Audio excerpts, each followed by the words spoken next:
relaxation that is flowing throughout your mind and your body, and the deepest levels of your mind can open up. Can I please speak with Merlin one more time, please? Do I have permission to speak with Merlin? Yes. You were telling me that you knew you had a lot of contact from these beings that you described as these like light beings, and that you considered them to be Andromedans. Can you tell Yes. me a little more about that? Why Andromedans? Why did you have contact with Andromedans? At that particular point in time, the Andromedans were focused on that particular land. They Why? had clearing work that they were doing, so they were involved in opening up some of the portals in that area and just doing cleansing work along the land. Why did they need to do cleansing work along the land then? It's a lot of trauma during those times. And what do you mean by that? The collective human experience at that time was, I guess you might say, brutal. The effects of religion, the effects of invading armies, and it was very much a warrior's mentality at the time. So, as even with your present state of affairs, any of those events leave psychic scarring in whatever areas they're in, and the people that go through that physical trauma. And over time, it builds up into the ground around the earth and needs to be cleansed. So from time to time, some of the extraterrestrial species come in and do that cleansing work with their knowledge and ability just to assist the planet in continuing its evolution higher. And why the Andromedans? Why were the Andromedans assigned to this particular role of cleansing? Something they were very adept at. So the Andromedan race tends to be very good at moving harsh energies out of physical frequencies. It's interesting. And during this time, that the Andromedans were doing that, and you had contact with the Andromedans, do you get a sense that they had contact also with the Druids or with anybody Yes. else? Yes, they did. They were in contact with the nature kingdoms. They were in contact with certain druids. And there were a couple other groups around the planet that they were also in contact with. Well, do you get a sense if any of their information got passed down to the Druids? Any of the Andromedan symbols or Andromedan information? Certain clearing practices were passed down to the druids. Interesting. Like what kinds? Do you get a sense? Trauma clearing. So trauma clearing specifically using frequencies of light or visualization of light patterns onto the energetic field of people. So infused light symbols which could clear trauma from people. It would pull it out of them. So when you drew certain symbols on people's energetic field and then visualized or infused that with white light, it would pull out the frequency of trauma from their energy field and allow them to get resolve from it. If you look at the symbols, do you get a sense of any of the symbols? Yes. How would you describe them? There is one in particular that they would use a lot that looks like the letter H. However, the straight lines of the H were curved. So if you almost look like the curve of a full moon, so it had kind of a strong curve with a line through the middle. Wow, that's really interesting. And so, Merlin, do you get a sense of what color eyes you had, if it made a difference if you chose that eye color for whatever reason? I had brown eyes in that lifetime. Did you choose brown eyes for any particular reason? Do you get a sense? No particular reason. It had more so just to do with the family that I came in through had brown eyes. Oh, okay. All right. Okay. Thank you so much. So are you the record keeper of the Djinn? Yes, I am. Okay. What is there for Andrew to learn from you? The deep workings of magic. Let me explain to you what we represent. I am a being that has existed for millions of years, and I was given the task of being the record keeper for the consciousness of the Djinn. So much like humanity has the Akashic records, you might say that I'm the main author or the scribe of the history of the Djinn. And so the Djinn's memories flow through me, and I record that. I write that into our written history for millions of years. And so when it comes to the workings of, say, magic, which is where this being was introduced to me by Merlin, Merlin brought him to me. He was brought to me to learn the deeper workings of magic with no filter on it. Can you tell me about some of these deeper workings of magic? Magic is the natural laws or an understanding of the natural laws and how to work with them to create change or to create an effect on the environment or to elevate or to move or to shift. And there is very long traditions of that process and the inner workings of that. For instance, the understandings of the elemental kingdoms and how to work with the different energies of the elemental kingdoms to invoke change, to invoke certain actions of response from different realms. Could you tell me a Yeah. little bit about that? Like, how do you work with the elemental kingdom to evoke change? Could you give me an example? So if you look at the elemental kingdom as representations of different states of consciousness and then apply it to your life, right? So there are psychological aspects of the elements, there are physical aspects of the elements, there are mental aspects of the elements, all of which end up being synthesized in human beings or the physical planet or the elevation of consciousness or weather systems. For instance, if you take the element of water, water flows, is not stuck, and it has the ability to slowly over time carve away the hardest surfaces that exist. Slowly, slowly, slowly. Water is an imprinter of information, so when you put information on water, it flows throughout the entire medium. From a psychological perspective, the concept of water would be not remaining stuck in one's ways, to be fluid with one's understanding and personal evolution so that one can continue to grow and change. Whereas the element of earth is a vessel. It's a container. It's hard and rigid. So if you're trying to do or accomplish something, you need strong boundaries of which to create the pathway that leads you to that end result that you're seeking to achieve. It's firm, it's immobile, it gives a pathway for energies to flow down and within. If you look at the spirit or the energy of fire, its action, its intensity, its desires, its passions, it's an intense burning energy. It's quick. It burns things to the ground, but in the process of doing that, it also lays the groundwork for new growth to come up in both directions, whether it burns something to the ground or it's the impetus of action to go and do something intensely in a focused manner. Fire is very focused. It's very intense in the way that it acts. Wind moves and creeps through every crack and surface, and it's ethereal. Things on the wind just shift very naturally.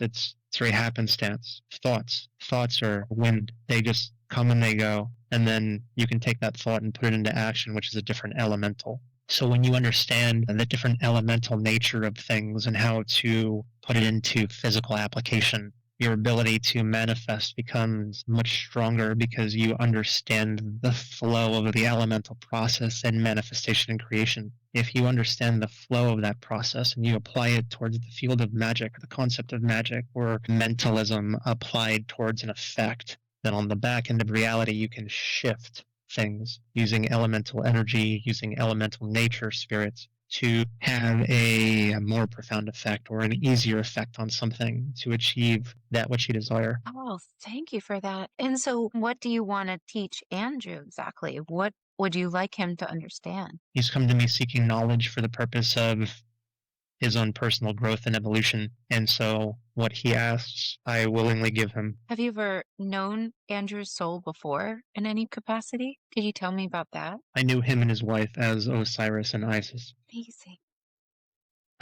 You mentioned to him that Isis bestowed a tremendous gift to them, the ability to dream. What is the significance of this? How exactly did she do that? Prior to Isis, during that lifetime, we never slept. We were always awake. We never had true rest as a consciousness. We were always on. When Isis gained contact with us during that lifetime and got to know us, got to know our culture, our civilization, and our history, she saw the potential to grant us a significant gift, which was the ability to pause, the ability to remain and shut down our consciousness so that our consciousness could be set freer. How did she do that? For the emotional growth of our culture and civilization, she saw a tremendous increase in our own personal consciousness as a result of that gift. So with regards to your second question as to how she accomplished it, she utilized sex magic with Osiris. Can you tell me about that? Over a 30-day period of a month with a stated intention at mind through sexual union and some of the practices that they engaged at the time of their own spiritual development. Through their combined union, she held that energy that was created from each of those experiences daily over a 30-day period of time and essentially created a shell or a highly compact sphere that she imprinted all of that energy into, which is a very strong energy, especially with the union that those two had together and their practices that they followed. Their spiritual practices, much of which utilize the cultivation and development of sexual energy, and then reapplied it back to themselves. So she took that energy over the 30-day period of time and put it into a sphere, which there's a lot of dreaminess to that energy. There's a vast sense of release to that energy. There's a pause to that energy. And so at the end of 30 days, she took that sphere into our realm and allowed it to release like a blanket over our entire civilization with a very strong intention behind it, with her own magic spell and ritual, if you will, to grant that gift upon us. And it worked. And so like the practices, were they like withholding the ancient sex magic techniques, like withholding orgasm and having that sexual energy build and then releasing it? Is that how it works? Or is it just cultivating? Yes, but it was the actual reverse of what you described. So it was the accumulation of orgasmic energy that was then concentrated in focus and then put into the sphere. Interesting. So it was the focused concentration of pleasure as opposed to the holding back of pleasure. Oh, interesting. And then putting that into a sphere, like creating and putting all that energy in. It's so interesting. And then unleashing it on you guys. Wow. Who are around you guys? Are you elemental beings? What do you do? We are part of the fundamental fabric of creation. So we have a role across any place where there's some kind of consciousness. And I mean, why do you have that role? We're part of the transitionary nature of reality. Tell me about that. If you look at us, we are not necessarily physical beings. We have more of an airy nature to us. So you would say we are part of the kingdom of the elemental realm that falls into the element of air. So we're transitionary in nature, and thus our understanding of consciousness, our understanding of magic is from the perception of air. So we create inspiration. We imprint desires to know more and to expand in the directions of consciousness across life. So if you look at, for instance, bugs in your kingdom, we may imprint the desire for bugs to go to new areas that are outside of their normal territory and thus pick up new pollens, pick up new scents, and expand their personal world. And in the process of expanding their personal world, spread life further than it may normally spread. Create new plants, new flowers, new experiences for all of life. So we push the boundaries, we push outwards, and through that encouraging and inspiring to push outwards, we allow for the continuous unfoldment of growth. What about humans? How do you work with humans? Same thing, inspiration. How would a person know if they had... Go ahead. So within the realm of human beings, we're in the back end. So most of humanity does not necessarily have contact with us the way that you were speaking to me. And frankly, we prefer it that way. Human beings are chaotic in their nature, whereas we can be tricksters. So there are those within the realm of the Djinn that will mess with human beings that they come into contact with. You need to be careful with the Djinn. If one is in contact with them, you need to be very careful as to the actual intention of what's on the other side. How do you know if you're in contact with one, and how do you become careful of this? You would need to be psychically developed. Well, what if you're not and you mistakenly come in contact with them, or are you only contacted if you're psychically developed? There are times when there are people who have accidentally come into contact with Djinn, sometimes benevolent, sometimes malevolent. If it is a malevolent Djinn, difficulty may fall that person as the Djinn causes chaos and havoc as a form of entertainment. Remember, we as beings can last for millions of years, and so for a bored Djinn, it has plenty of time on its side. Fix this if your human has a lot of chaos that thinks that maybe they've had contact with the Djinn, or is there any telltale sign they would notice? Psychics may pick it up. Psychics may perceive it as, in fact, a Djinn or another spirit attached to somebody. In which case, I hope that the person doing that work is skilled in what they're doing, because the Djinn probably knows more and has been around much longer. And so if the Djinn desires or in its own will seeks not to leave, it can be very challenging and difficult. You are familiar with the concept of Djinn being trapped in objects. So within that, we have been banished from time to time into containers or vessels, which are then sealed shut, sometimes magically, sometimes not. And then from within that framework, that particular Djinn can be trapped in that environment until the container is either destroyed or opened again. Wow. So what do you suggest a person does in order to, be safe, or, I guess obviously they don't want to work with the Djinn, right? For starters, I would not advise that most people seek out the Djinn unless they are deep within their path and seeking knowledge and wisdom, as opposed to fame and fortune, which tends to go hand in hand with much of humanity that comes seeking power for the purposes of physical material accumulation as opposed to inner soul growth. I can see that. Is there anything else a person can do? If one finds themselves stuck in such a situation, they should ask the higher realms for help or assistance in detaching that spirit from them. Okay. Well, when it comes to Andrew, is he safe? Specifically, the being of Michael is very adept at removing the ties of the Djinn to people. Okay, good. Is there anything else about that you want to tell him? Archangel Michael is who I refer to be specifically. Good. Okay.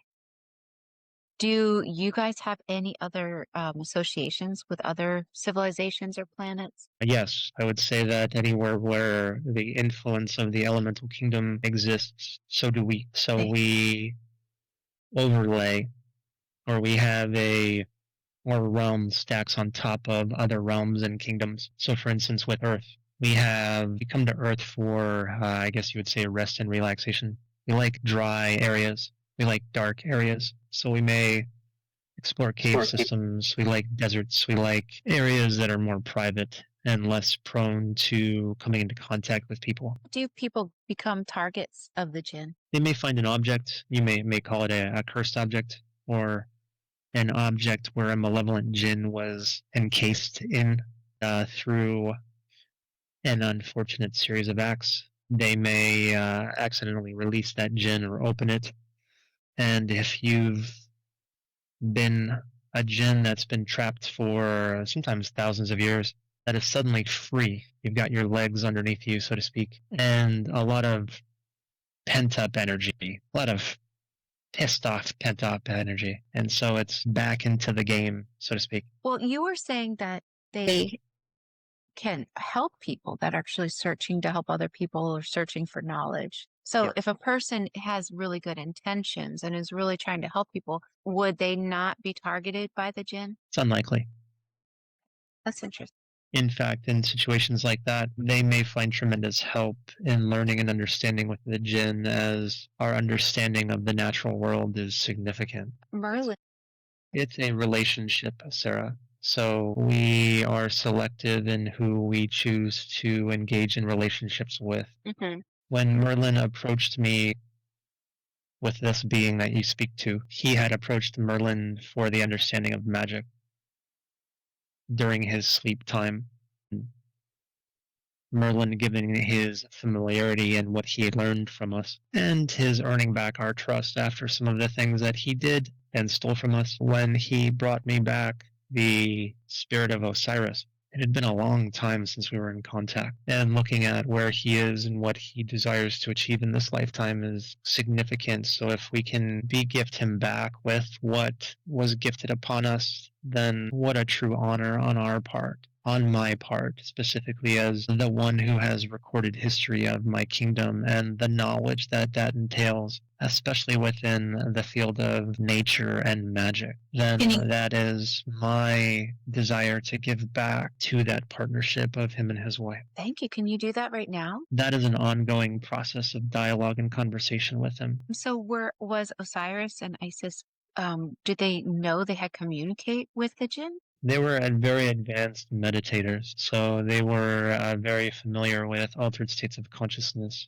That was part of their training from birth. Were they actually humans, or were they extraterrestrial or half? They were both hybrid beings. And do you get a sense how they were mixed? What kind of other race was mixed with humans there to create them? I would say that they were a quarter Arcturian, half of another quarter Syrian, half of another quarter of the Andromedan race, and then half human. Interesting. Why all three? Why did they have all these other influences? Was there a purpose in this? And how did they create that? Who created that? So much of the change took place genetically in the womb. So they were birthed through traditional means of a mother and father. And then, genetically speaking, they were altered in the womb with the intentionality of several races seeking to advance the consciousness of humanity. Those three races being the Andromedans, the Syrians, and the Arcturians working together in this particular endeavor. Okay, thank you for that. That's really interesting.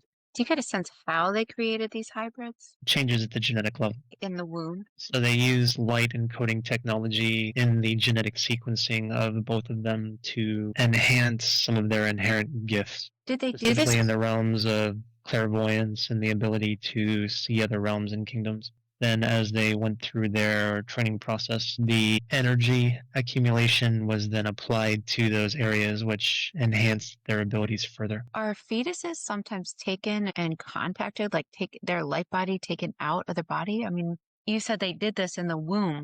Was the fetus, says light body taken out of the womb and then genetically manipulated, or was the manipulation done before the fetus started growing, like the cells? During the actual growth process. So yes, there were changes that happened at the light body level, but there were also physical changes that were imprinted in the physical body of the mother at the cellular level, at the genetic level. And why were there so many hybrids during this time? I would not say that there were a significant amount of hybrids at this particular point in human history. Okay. But oftentimes you will see many beings that have a higher purpose or a higher intention for the evolution or push of consciousness. They have certain enhancements that are made to them to assist in their work. Well, what about Andrew? Is Andrew a hybrid or is he a human? Arcturian projection in a human body. Okay, that's right. That's right.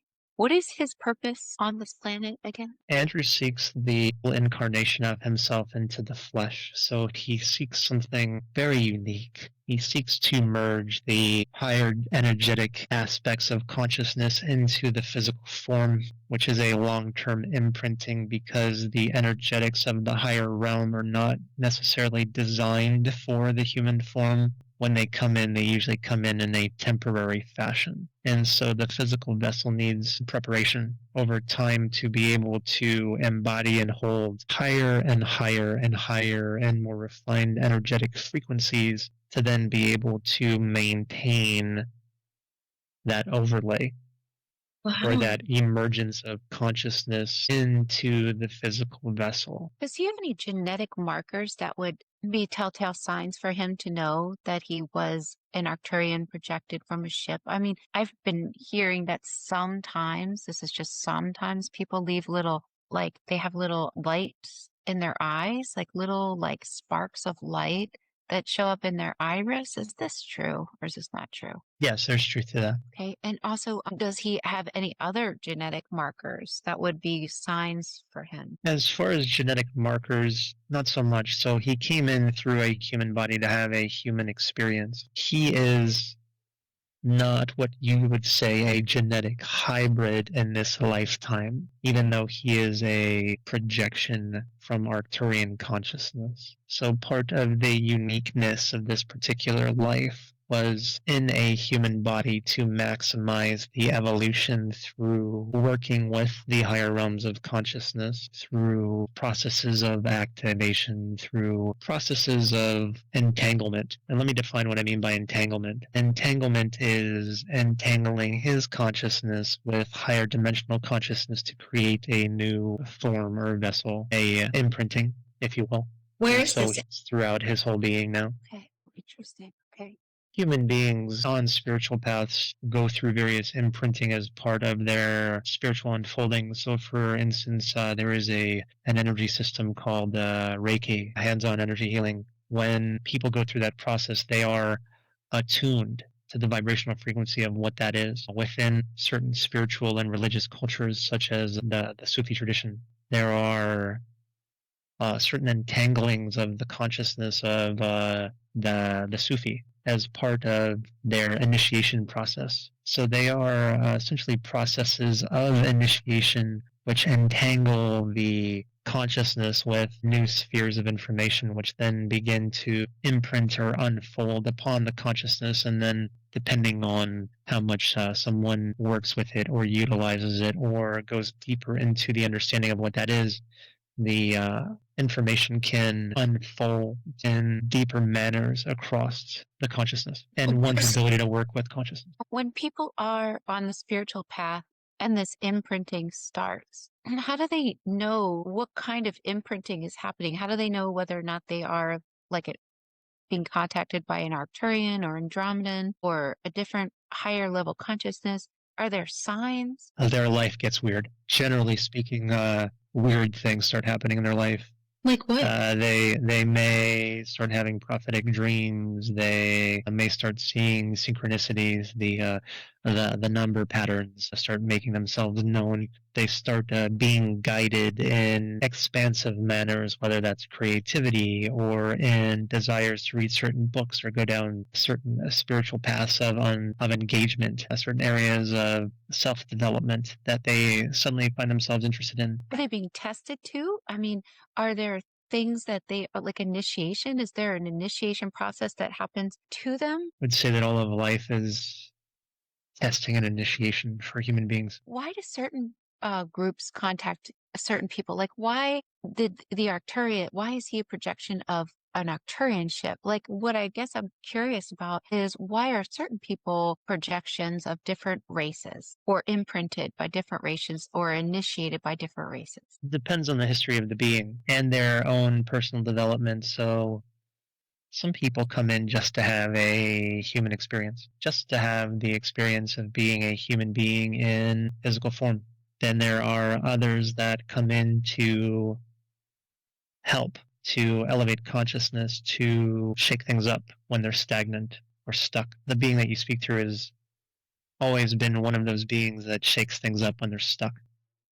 Well, is there a way to tell if you are being imprinted by the consciousness of an Andromeda, for instance? Are there telltale signs, genetic markers, just like the sparkles of light that sometimes, I'm just saying sometimes occur in people's eyes with Arcturians? Physically speaking, Andromedans tend to have longer necks. Oh, interesting. What about the color of their eyes? Do they have a specific color in their eyes or any markers that show up sometimes? I mean, this is general, sometimes, not all the time. Yes, so oftentimes Andromedans have blue eyes that have looks like a streak in the blue coloration field of the eye. So you'll see just kind of a streak mark into their iris. That's so interesting. What about green And eyes? the streak will oftentimes be a almost like a yellowish greenish kind of color in the blue markings of the eye. What about green eyes? Do they signify any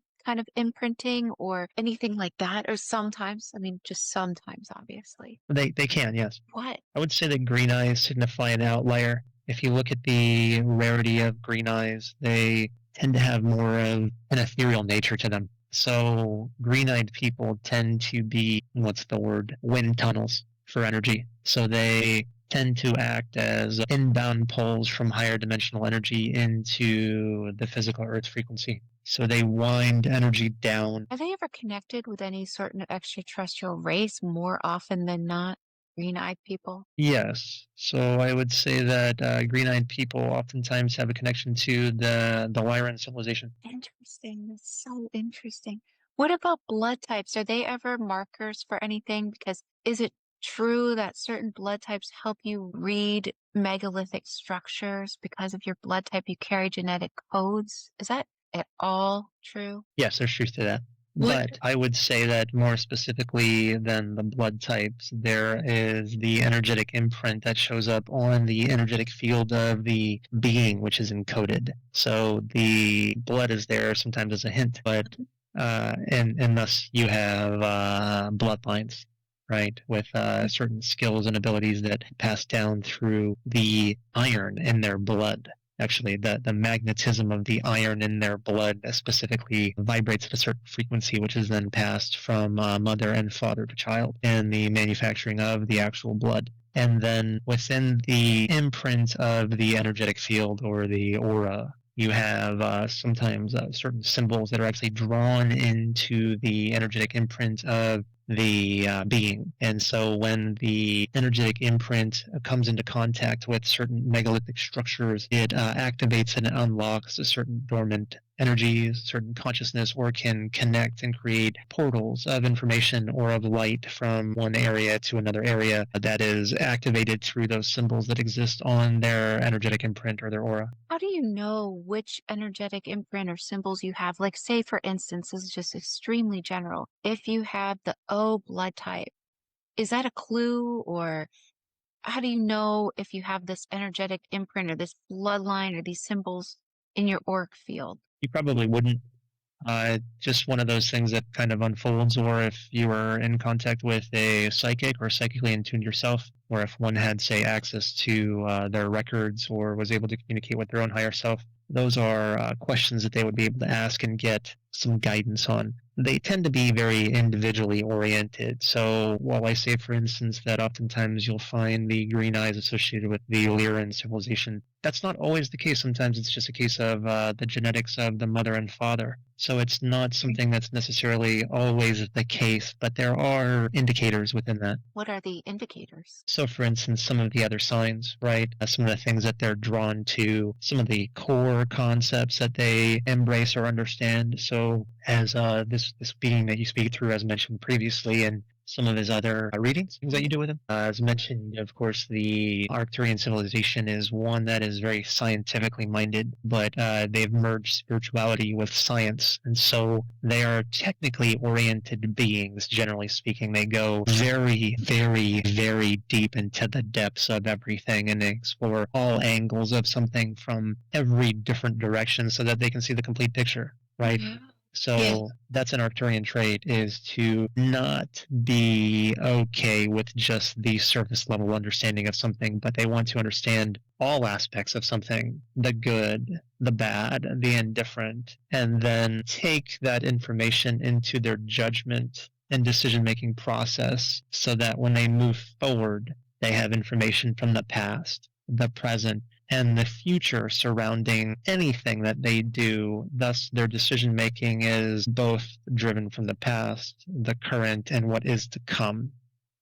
Wow. That's an Arcturian trait. So they look at time from a closed loop circle and then apply that in their decision making to move into new paths, into new understandings, into their own personal evolution and growth, and to the personal evolution and growth of those civilizations that they seek to help elevate. Well, okay, what about... Well, I had just had a quick question. I've heard that brown eyes can oftentimes signify a soul that's been in the reincarnation cycle for longer. Like, I have brown eyes, and a lot of people that claim they feel very unstable on Earth, I feel very stable on Earth. Like, I feel as if I've been in this reincarnation cycle for a long time. I don't feel like a visitor, and I have brown eyes. Is this an actual trait or clue that some people leave for themselves that have brown eyes, or is that not the case? Because I know, Merlin, you said you had brown eyes because you just chose that. It's family genetics. And it's hard to answer that, Sarah, because, again, individuals are individuals. So there are people who are on their spiritual path, and then there are background people. Right.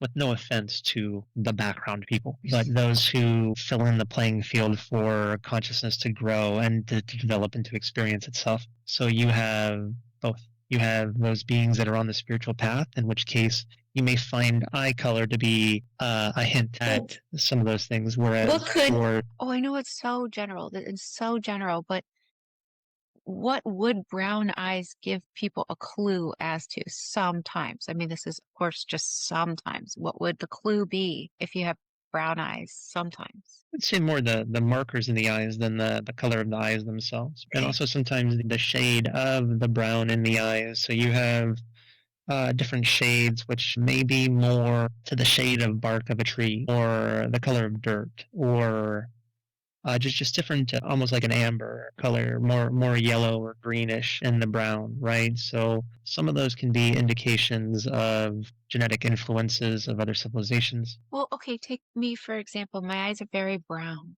Did I choose that for a clue or for a particular reason or anything like that? So the brown in your eyes is heavily tied into the Earth Kingdom, or the Earth realm, if you will, physical materiality, which is hilarious to us because you are far beyond the physical realm in the work that you do, but you ground it very, very well. So you have a synthesis in your own life from the kingdom of the gnomes, as you call them. So you have an aspect of yourself that works deep in the earth and is helping to imprint in this lifetime the ability for you to take very etheric, very wind-based knowledge and information, and then imprint it down into the physical consciousness of the earth. Wow, that's so interesting. Thank you for that. It's just really And so interesting. if you look at the color of your eyes, there is a depth of the brown in your eyes, which is more closely related to the earth. Mhm. Almost reminds you of trees or of nature, or like earth, like a deep earth color. Yeah. And then kind of a lighter coloration, but it's more of a richer. It reminds you of almost a soil, a nurturing soil to the color of your eyes, right? That ties into that aspect of your consciousness. I guess you would say it's a parallel lifetime for yourself that is in that earth-based elemental kingdom of the gnomes. Thank you for that. That's so interesting. That being does work in the earth as opposed to more towards the surface of the earth. Do all plants have an elemental associated with them? Can you tell me about that? How does one work with the elemental to establish a working relationship with them then? First is to understand that they're there, and to understand that they have a purpose within the developmental aspect of the life of that plant and the potential of that plant. So if you acknowledge that there is in fact a elemental spirit or an elemental consciousness that is assisting in the growth and life of that plant and all plant life, and through joy, through honor, through appreciation, through gratitude to that consciousness or that spirit within that realm or kingdom, one can then create an entanglement with that consciousness of that being and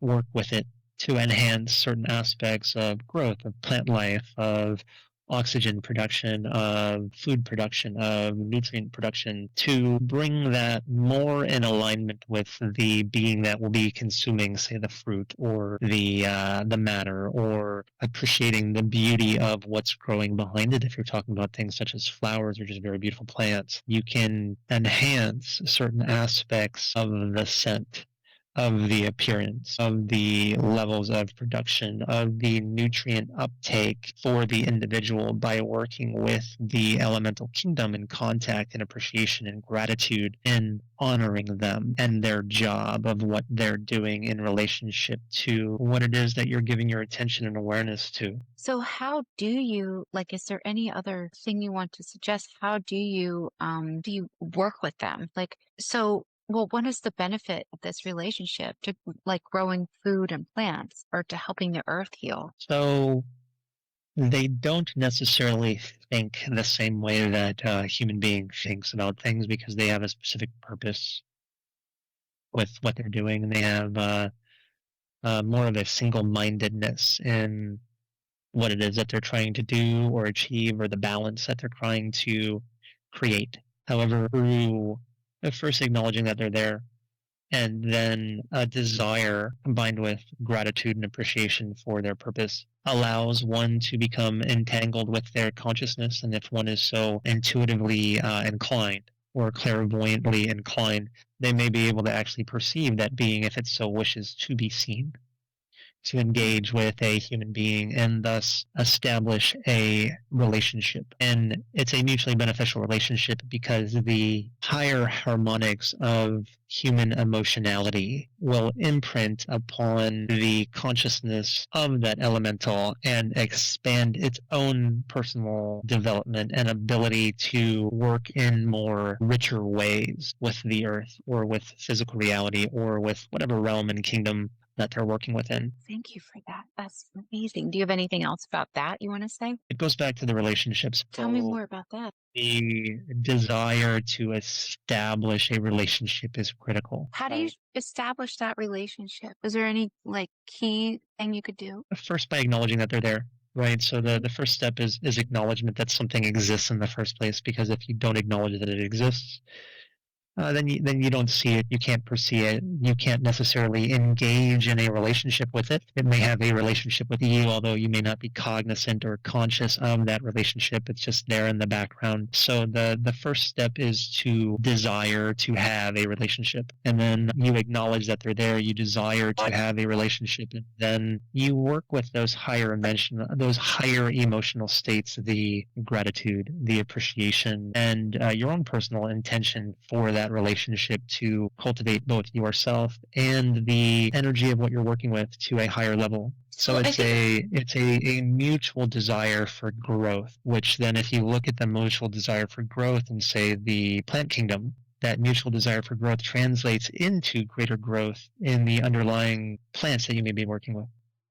I think people are afraid of working with the elementals sometimes because just like the Djinn, they can be tricky, they can be tricksters. So I think sometimes people are unsure if they should even start a relationship with them. What do you want to say about that? Depends on the elemental kingdom and the skill of the practitioner. So For instance, if you go back to the elemental nature of kingdoms, there are not very many people that should actively invoke or work with the elemental kingdom of fire or the beings associated with the elemental kingdom of fire, because they can get out of control or out of hand. They can burn the things around them if you are not careful in containing them in a vessel, right? In grounding them in a specific area, they have the capacity to get out of hand. So for someone that is not in tune with their own emotionality, with working with certain elemental spirits, great detriment can happen because of the elemental nature that exists within some of those kingdoms. And some of the elemental beings that exist within some of those kingdoms and their roles and functions and the frequencies of which they operate under. Sometimes they have both sides. So if you look at the elementals, they have what could be considered positive and negative polarities, the light and the dark polarities of that elemental nature. And when I say light and dark, it's not a function of good or evil. It's the structured versus the unstructured nature of it, right? right. If you look at an earthquake, right? An earthquake is a physical moving of the earth, which can be incredibly, incredibly destructive, but it's an outlet for the earth to eject a lot of held, pent-up energy out of itself that could be more catastrophic or more toxic than if it wasn't released. Does that make sense? It makes so much sense. So, like, take, my mango tree for an example. Well, I have two. There's an elemental that works with each tree, correct? So, if I wanted to work with them to get them to bear more fruit, then what would I do? In that particular process, start with the acknowledgement that the elemental is there. Okay. And through your feeling center, through your heart, through the connectivity of your heart, reach out to them in love and gratitude, and first acknowledge that they're there, and then push out the feeling and the emotionality of gratitude, thankfulness. of a desire for mutual co-creation and the desire to communicate with them. And then through the visual mental projection of a desired end result towards either the individual elemental that is there or within the entire energy of the plant, of the tree, of which the elemental resides within that vibrational matrix of that tree. For instance, the elemental would receive that information as well. So if you were to first approach it with acknowledgement that it's there, and second, approach it with gratitude and appreciation and love, and then third, approach it with a mental picture of what it is that you seek to achieve. So when you produce the mental picture combined with the element of gratitude, combined with the element of appreciation, combined with the element of love, and then the desire for the production of more fruit, of healthier fruit, of more sugar-enriched fruit, which will increase the joy of your family, and everyone that consumes that fruit feels the intoxication of the fruit sugars, of the smell, of the taste, of the texture, of everything that that represents, and even the healing aspects and principles of the mango or the mango leaf if you're using it for medical applications, or What can you use a mango leaf for? quite a lot.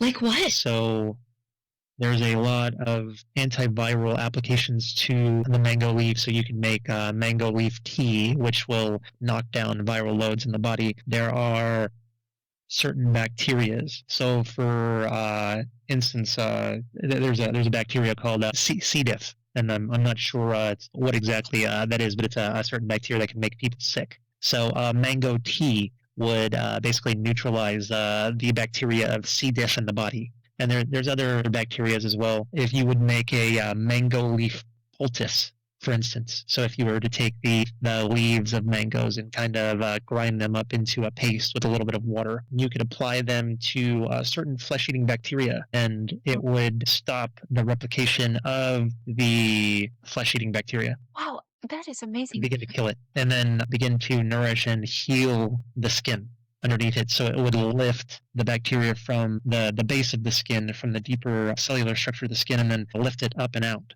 and begin separating it from its own entanglement with the skin and begin pushing it out. Well, okay, I have a couple questions. Does the elemental kingdom have power over each plant, or does the plant call forth an elemental kingdom? Why do you acknowledge the elementals that are with the plant? Why not just honor and understand the plant and have communication with the plant, or do you do both? So plants tend to have more of, I'd say, an overriding spirit associated with different types of plants. So there can be some plants that have more of an individualized consciousness, but for the general purpose of different phylums and species of plants, they may have one overriding consciousness which develops within that particular variety of plant. So it's almost like a diva, a plant diva, as there's a name for them. So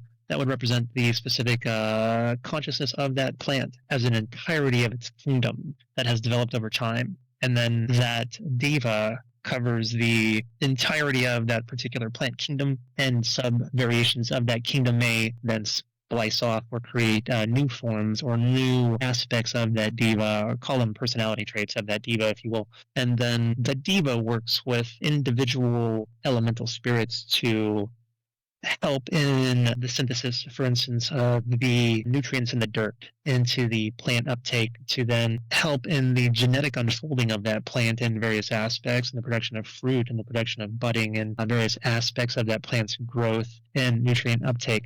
So the elemental kingdom assists in the synthesis within the plant, and it may be in the root system of the plant, it may be in the actual chlorophyll and chloroplast of the plant, it may be in the general vasculatory system of the plant, and how those nutrients move or are transitioned or are applied in certain manners, right, in the direction of, say, different vitamins and different nutrients, and then transmuting them into the physical flesh of the plant, of the fruit, of the healing aspects and the consciousness that then can then be applied to. Is it true that if you put your bare feet, onto the surface of the earth where you live, and you develop a relationship with the earth, that the earth will respond by creating different remedies for you for any illness or issue you have through plants like the mango tree? It would all Yes. be specific to you? Okay. Yes, that's accurate.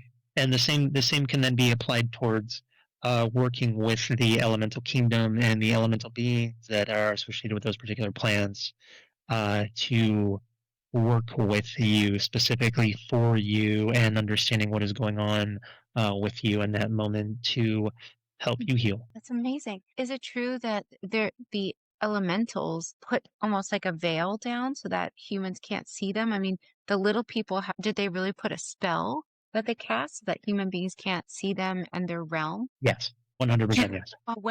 What could you tell me more about that? When did this happen? And does this have anything to do with the mists, like the mists of Avalon, or is it unrelated? I would say that it's unrelated to the mists of Avalon, but as to when it happened, what human history has taught the elemental kingdom is that human beings are not to be trusted, generally speaking, with some exceptions and certain groups of people that come in that seek to work more closely with nature, seek to understand more their spiritual nature of themselves, of who they are, of what they're here to do, and how they can grow within their own internal nature. So those beings, as they have come through time, which you knew them as the Druids or the shamanic kingdom or the Wiccans or various groups that have been the indigenous peoples of the world, those groups of people have had much more contact with the elemental kingdom because they are considered trustworthy stewards of the earth. They are not the raper and pillagers of the earth. They work in harmony, they work in balance, they seek to understand those principles and apply them in their own life in a natural frequency, And do you in know a natural unfolding of their own. And do you know how the little people put like this like protective shield over their image? I mean, like when or how they did it? How did they go about it? Sure. So it's a global planetary thought form, if you will, much the way that this being that you speak to has manipulated consciousness on this planet and other planets. They use a similar process within their own realm and their own understanding of, you can call it a form of high magic. Their understanding shifting perceptions in a large manner. And so there is a vibrational component that if someone is not a vibrational match to their energetic realm or their kingdom or their frequencies or within their own personal development or there's a large connection to the inner child. Tell me about that. So the inner child is free, hasn't learned to shut off the magic of the natural realms around it. And so children are more adept to seeing some of these nature spirits in the nature kingdoms because of they haven't shut off the gateways of perception, or they haven't been taught yet to close off the gateways of perception. So most kids, when they talk to their parents and they mention that they may have seen a fairy or they saw something in the garden or the whole there's something under my bed, which sometimes there is something under the bed. The response of the parents is not to encourage those flights of imagination and to shut them down, to normalize them into waking consciousness as opposed to dream consciousness, as opposed to the altered states of perception which give a vaster view of reality as opposed to a narrow bandwidth of reality. Right, yeah. The perceptual nature of people. Can this could be broken by an individual during a rainbow? Is that possible? Yes, but it's an individual breaking. The those personal those kingdoms don't have any desire for the larger global effect to be shattered. I see. So it's individuals. Can this be any type of rainbow? Yes, it can be. What is the specific process to break this? However, it should be a naturally occurring rainbow, one that appears in the sky as opposed to one that one just creates. I see. Okay, what is the specific process to break the spell if one wanted more interaction with their realm? So let me explain what's actually being done. So if you look at a glass dome of perception, right, and say that the glass dome of perception applies to everyone and everything. within the human framework of creation. And then you install a window that you can open and shut within the glass dome. The window applies to the individual so that they're essentially, what they're doing in the process is installing a window in a glass dome structure so that they could open it up and peek inside or climb through to the other side and then come back through. Does that make sense? Yeah, that makes total sense. So how do you do it? How do you shatter this spell? If you Sarah, this being needs to use the restroom. go, and then you can come back and go twice as deep. Okay, let me know when you're ready. Ready. Okay, so just taking a deep breath and just let yourself sink deeper and deeper, relax. Double this deep relaxation and allow the communication to be very, very clear. So is there anything else that needs to happen in order to use the rainbow to this spell? Yes, so there is a incantation and a process that can be used to pierce that veil. Can you tell me about it? And so in preparation, one would burn 3 candles. And this is not during the rainbow, but before the rainbow. So one would burn a blue, a green, and a yellow candle. And while those candles are burning, you would arrange them in a triangle format. So the yellow candle up top, the blue candle to the right, and the green candle to the left, and close together so that essentially they're touching. So the edges of the candles are, if you have round candles, close together. And you light the 3 candles, and while they are burning, you would concentrate on the space in between the area of the candles. So the emergence of light within the 3 flames. And while concentrating on that area in between the 3 flames, one would do an incantation being something to the effect of, you see me and I seek to see thee. Through the emergence of sight may I elevate. One pushes that intention and they would say that incantation 2, 3, 4, 5 times until they feel a shift of perception. So they would feel something change in their perceptual bias. They would feel something vibrationally shift in their own personal energy field. And then one would wait until there is in fact a rainbow in the sky. And while outside and they see the rainbow in the sky, they would imagine that that rainbow is in fact the perceptual barrier, or the dome of perceptual barrier that has been cast over humanity from being able to perceive into some of the elemental kingdoms. And picture as if there is a hole or a circular carving, almost in like a piece of glass that is just visually being like the shape of a lens, like an eyeglass lens, if you will, or a circular lens that is essentially being taken out of the sky underneath that perception of rainbow. And see, feel, or perceive as if there is the light of the coloring of that rainbow then comes in through that hole that one visually created through the sky. Does that make sense? Yeah.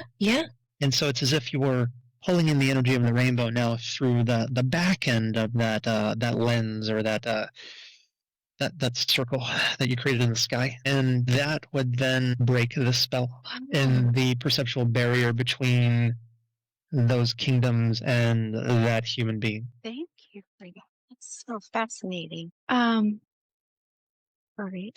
With regards to the candles, Yeah. they would let those candles burn all the way to the ground. Okay, thank you. Thank you for that. So do not blow them out. Do not blow them out early, but at the same time, again, acknowledge the fact that they are working with various elements, and so they need to prepare for those candles so that once they burn, they're in a safe space, that they're not going to burn through something or catch a fire, just to be aware. Is this the same for the realm of the Fae? And what is the benefit of doing this? I would say that it brings one closer to reality. So the more that one is aware of our magical nature, the more awe and wonder one feels towards life. So much of the magic has been stripped out of human beings' perceptual basis. And if they realized how intimately connected everything truly was, the appreciation for nature, the desire to protect it, to preserve it,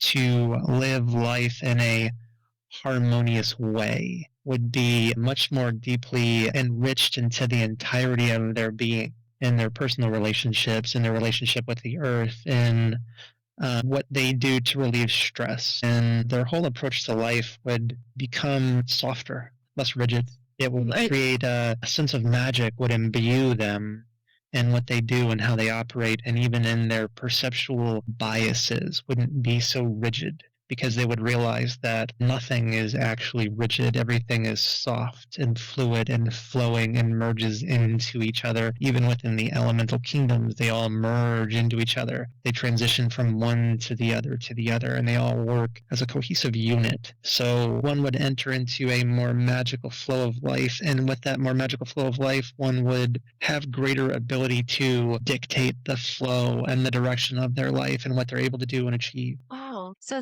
I love what you said, that they're actually closer to reality than becoming further away from it from doing this. That's correct. Are there any negative pitfalls to doing this? Yes. So it's important for one to stay grounded still within their own life. So is it being used as just simply a distraction from living their life? So are they Right. using it just to forget about their own personal situation, or are they using it as a tool of growth and progress? So if someone is just using it to have the experience so that they can go puff up their ego and make themselves feel special, then they're moving further away from becoming more in harmony and more in tune, because they're manipulate others. They're using it to feel self-important. And the purpose of that kingdom is not for self-importance, it's for growth, it's for harmony, it's for the natural unfoldment of creation. So, the negative aspects of this would be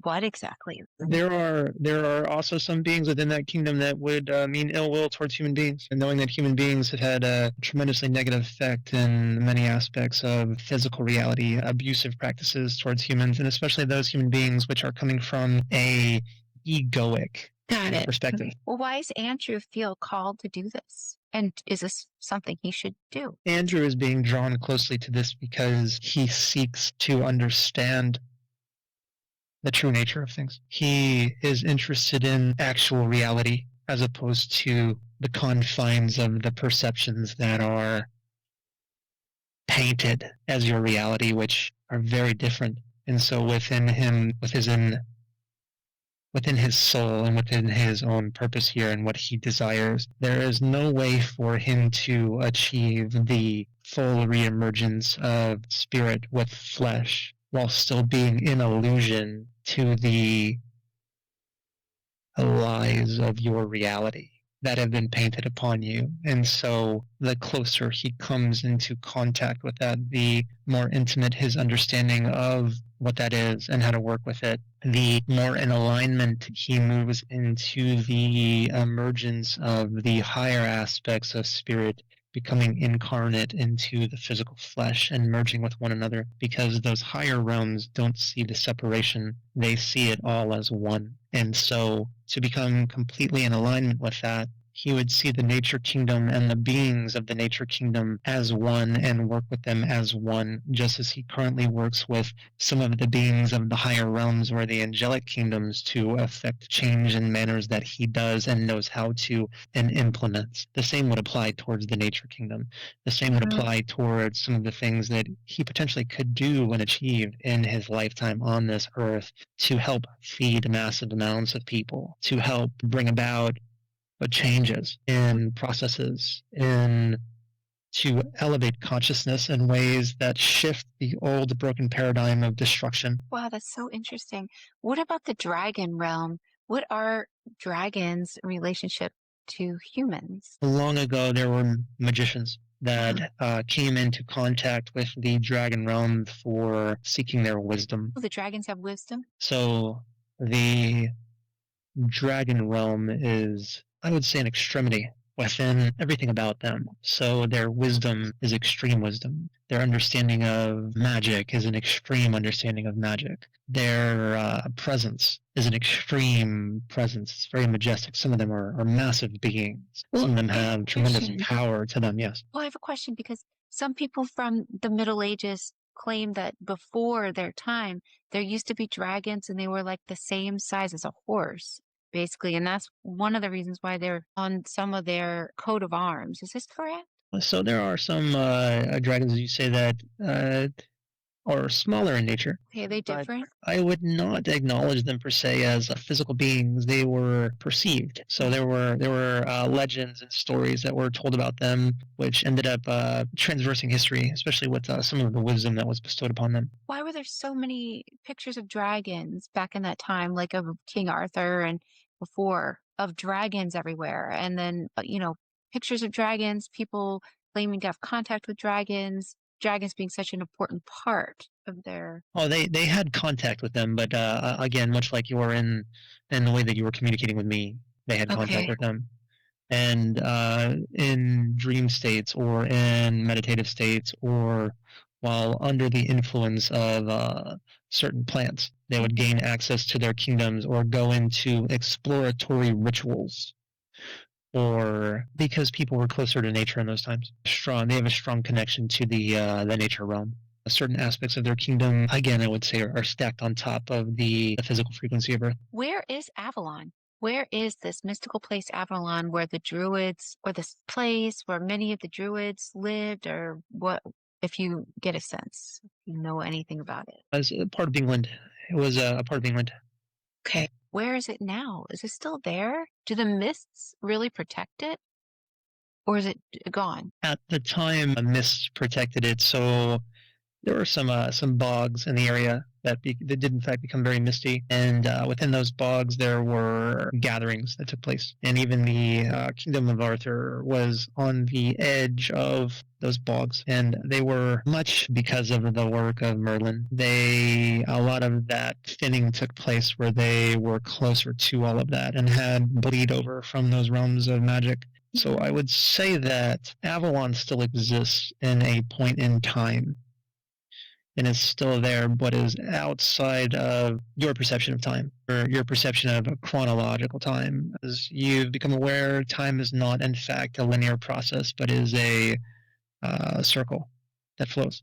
And so if you're aware that time is a circle, or a parallel of each other, and you're aware that something is in your past, then you can tap into your perception of the past to then access that realm or kingdom or that knowledge or that experience while in an inner state of evolution and an inner state of exploration. One moves outside of their paradigm of their own present perception of a year that they believe that they live in, and are able to move into the larger reality. Is Avalon symbolic? Oh, go ahead. So by moving one's consciousness or going into that inner stillness, and then moving back, as you have learned how to do with your own profound work, to access timelines of the past. As you have come to realize with your own work, your own access of timelines of the past is parallel to your current timeline. The perception of the past and the present are actually the same in the way that God experiences God's self. And so you're tapping into those alternate experiences, even though you would say they have already passed, they are currently unfolding themselves. And so when you move into those expressions of, in your own body of work, Sarah, your exploration of the pyramids, your exploration of the Sphinx, your exploration of the kingdom of Lemuria and Atlantis and some of these other civilizations that you yourself have gone very deeply and richly into and had your own significant part of the transformation and change in the evolution in those stories, we would say that those still exist. Does Avalon signify anything for the human collective? I mean, the mist came and apparently it was like this society that just had like you were saying, it still exists in a point of time, but does it symbolize anything? Do you get a sense? Why is Avalon so important to the human collective, or is it? Yes, it is important. And the reason that it is important is because of what the intentionality that stood behind it, right? So if you look at what Merlin shared with you in the last communication with him regarding his love for the people of that kingdom, he made a mention to you that they were rare in their own ideology. So the ideology of the Arthurian kingdom was one of the deeper appreciation both of the individual and the unified nature of consciousness. So the sense of literal equality, a sense of not being better than others, a sense of unification of consciousness in action, in thought, in the community, in their intentionality towards the world around them. And made it very rare, especially for that particular time, or almost for any time, much of the time in Earth's history. So the greater message of Avalon is that as one becomes more aligned with a strong guiding principle and then works with the natural forces of creation, the spirits of nature, the understandings of consciousness, and a desire to do good. Good manifests in the world and carries out like waves or ripples upon a pond, goes vast and deep, even to places that one cannot see. So even the littlest actions, the acts of kindness that one does, have vast ripples upon consciousness, even when one can't see it. And so abiding to a strong guiding principle that evolves around truth, evolves around equality, revolves around the concepts of unity, creates a energetic imprint which carries tremendously forth in all directions from it and draws others to it and then expands their consciousness and then sets their consciousness on ripples of expansion. Do we tap into Avalon?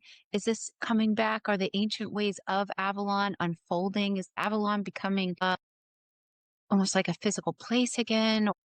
Like what is it that we need to understand about Avalon? As time continues to progress forward from where Earth currently is, and more barriers of perception will begin shattering amongst the planet, people will naturally begin to become more in tune with harmony, with concepts of equality, with the perception of magic and the presence of it within their own life, or the influence of the nature realm, or the desire to be closer to nature, the desire to be more involved with nature, to simply even grow something and watch life unfold and get caught up in the beauty of all that that is. And within that framework, the approaching consciousness of life on other planets and their interaction with humanity, that will begin to filter itself into the greater consciousness and continue to expand out that ripple effect of moving humanity higher, of moving those people who are on the pathway of your Earth shift. So is it important to become aware of Avalon then? Like, is this an important step for this Earth shift? Or like, how does Avalon fit into all of this? So the original magic and the frequency of Avalon is just becoming more re-ingrained. So I guess you would say that it's coming full circle. So the energetic imprint is spreading from a localized place to a planetary place. So I would say that it's becoming planetarily accessible. So, okay, It is not so much important the knowing the name Avalon, but what is important is the guiding principles of equality, of being in harmony, of seeking to know oneself more in a harmonious, more natural, more empowered nature, and taking one's own perceptual blinders and barriers off the ways that you have been taught and removing them so that you can learn new ways. So does Avalon itself have a consciousness? Like, will people start to become aware of it? Maybe not call it Avalon, but will this consciousness start teaching people? Could you tell me more if you get a sense about Avalon and whether or not Merlin understood this place and that it would be covered in mists? So, Avalon existed in an interesting place, which would shift back and forth between the third, fourth, and fifth dimension. So, the energetics of what's going on there caused it to fade in and fade out and fade in and fade out. So much of the mist expression is more the transitionary nature of realms, as the experience of Avalon shifted higher and then shifted back in, almost like a wave. So it would shift higher and it would shift back in.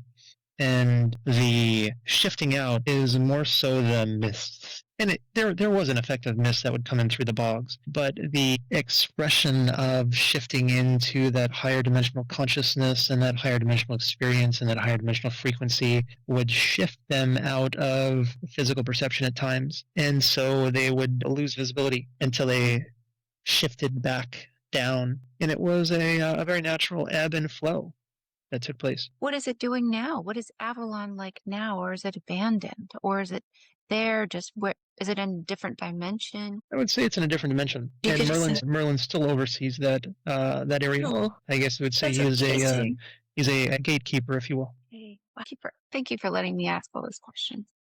Okay. There's a question Yeah. that was sent to you with regards to did Merlin die? And the answer is no. Merlin did not die. He moved himself to a higher perceptual basis and stayed there. How? Part of his inner kingdom. So when Merlin created his own personal realm, and throughout his life, as he learned to move perceptually into higher states of consciousness and to bleed out of physical reality, he eventually just stopped coming back into physical reality, stopped lowering himself back into that. And when he did that, he took himself out of the death cycle. He separated himself from your physical reality and just moved entirely into that place, and still exists within that place, still does his own experiments, still does his own exploration, and still protects that energy and that consciousness and that frequency that you call as Avalon. Okay, so why did he create this? Why did he do that? He desired solitude.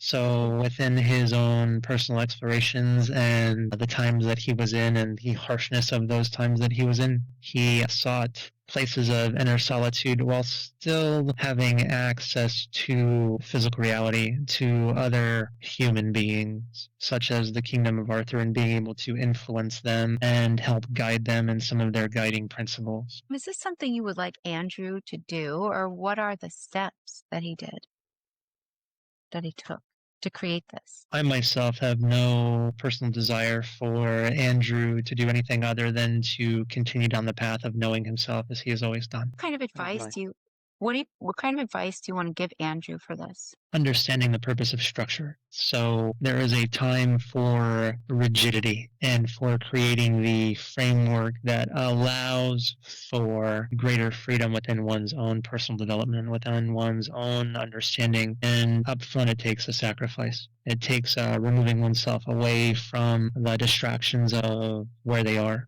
or where he is, and creating the container, creating the earth vessel, so that those greater aspects of himself can be experienced and manifested and lived through. For it is not his path and purpose just to have a interesting experience, but to become the expression of that interesting experience for the benefit of potentially all aspects of himself, and if he's so willing, all of mankind. Wow. Can you do a body scan on him and scan his body and see how his body is doing? Can I ask some more questions about him? Yes, proceed. How is his body, first of all? Is there any healing you could give his body, or any issues that you notice that pop up when you're scanning his body? I speak from the realm of the Djinn. So my perception of things is slightly different than other perceptual basis or barriers. So I look at him from a number of different experiences within himself. So it goes back to what I told you about him tightening the container, right? So what I could do for him would not benefit him the way that he needs it. So he needs that tightening within himself, creating the barriers for the his own continued healing, for his own internal manifestation to then begin fully embodying within him.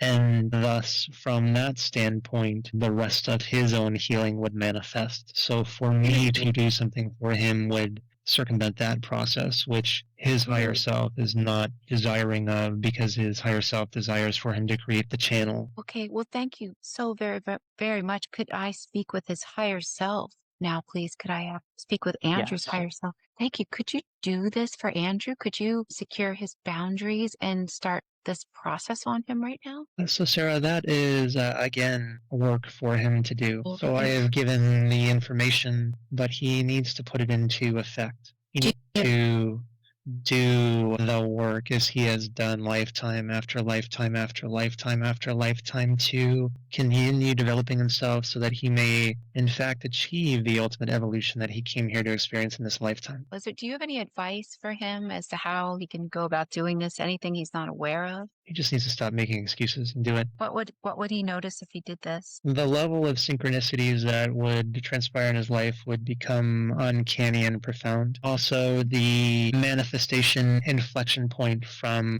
a point of thought and action to creation would streamline significantly. So from the point of thought to action to physical manifestation would become dramatically quicker. And within that framework, of course, would come his own personal understanding of working with, for instance, Tome, who has made himself available, which is not something that Tome ever does for anyone ever. Oh. We would say is a sign of utmost respect to both Merlin and Merlin's request, and then, of course, Andrew's history within his own soul's journey and the gift that Isis bestowed upon them being returned back to him in this lifetime for the continued understanding of his personal growth and process towards inner mastery. Wow, thank you for that. What was the lesson for him to learn when he got cheated out of his work efforts? Consistently from 2010, 2019, it was consistent. Why did he have this happen to him? Twofold. So the first was he learned a lot of skills in the process. He learned a tremendous amount about his own personal fortitude and strength. So despite tremendous difficulty, despite tremendous odds against him, despite tremendous hardships, he wavered on following his own inner guidance and fortitude even when it didn't make sense to him. So he surrendered into his spiritual nature and came out the other side with a tremendous understanding of his own personal strength and his own power and uncovering of his own woundedness and a deeper understanding for the way the world actually exists compared to his perception of the way the world exists. So the dualistic nature of humanity, the willingness of other humans to cheat other people for their own financial gain without any concern whatsoever with the other people that they are affecting, that they are in fact cheating. And so he has become infinitely wiser to the way that things actually play out in the world of business, in the manifestation of interactions with others, and how to negotiate and plan and move and shift and circumvent much of those troubles, which could always come up in human interactions, but now he is aware of them and is much more cautious in his approach towards those things, in his strategic endeavors. I see. Or in the way that he does things, he does them in a more protective manner. He's not willing to just throw his time into the hat and waste his time unless he sees the way out or is looking at all the angles. He's actively watching for how people could manipulate and try to screw him now, where he was in total ignorance before of just his belief and perception that there's the expression of your time, everything is love and light. It is not all love and light in the time that you're in. And Right. to stick your head in the sand and pretend that it is extremely dangerous. Right. Because it puts you in dangerous situations. It puts you in a dark alleyway at night. We're in a place where you have no reason to be and puts you in the target of negative events happening to you. Whereas if you're aware of the processes that happen and human nature and some of the more malevolent aspects of human nature, then he becomes wiser and can thus maneuver himself effectively out of those ways. Okay, I see. Do you have any other advice for him moving forward? Anything else that you wish to tell him about anything at all? I mean, we didn't finish all his questions. Can we come back to this and finish his questions at another time? Would that be advisable? Yes.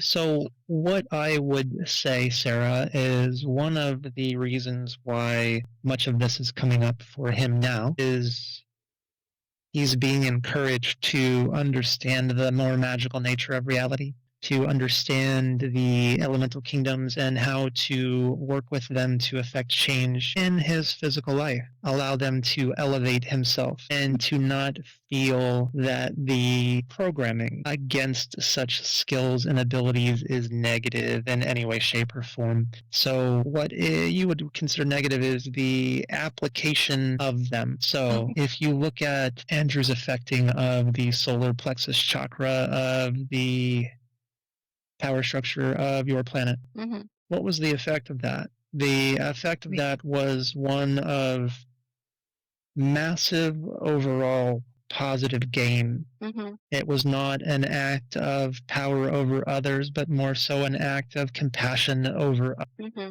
And that's something that's difficult for him to contend and struggle with in himself. Is there anything about that you want to tell him? When you do large earthworks, or you do large things such as that to elevate the consciousness of the planet, two things happen. It elevates his own inner world into a higher place of what he is capable of doing himself. And it also elevates the entirety of the planet into a higher expression and experience of himself, and the reflection of that in everyone, everywhere. And so even within the realms of magic or thought forms or understanding how to work with the elemental kingdoms and making contact and deepening the relationships with that, he can then take that into the wider experience and expression of his own life and what he chooses to do and achieve, and share that, to imprint that into processes, into applications which can have significant social and societal and physical changes in the world at large. And so that's part of his own maturity, part of his own inner healing, to become more attuned to his own inner power and his own willingness to act when necessary, when he is called upon to do so, because has been expressed, while the desires of the higher realms are significant for everyone on this planet, it takes people on the planet to push that acceleration of consciousness higher, to push the planet higher, to move more in the direction of the shift, and helping to pull them out of their own mud of their own making, and the mud of society, to then put them on the path of the trajectory of the shift into a higher dimensional experience. That's beautiful. Thank you so very, very much. I appreciate all the help and information you have given the both of us. Thank you so much. Do you have any final messages? I repeat myself once more, Sarah, for him to do the work. I love it. In all aspects of his life, just to do the work, to finish healing himself, to finish going into his own psychological wounds, into doing his own practices that have been given to him, and just simply make the time to create the walls so that the flow can happen the way that he desires it to happen. Thank you. Thank you. Thank you so very much. I'd like to ask the higher self and any other entities that we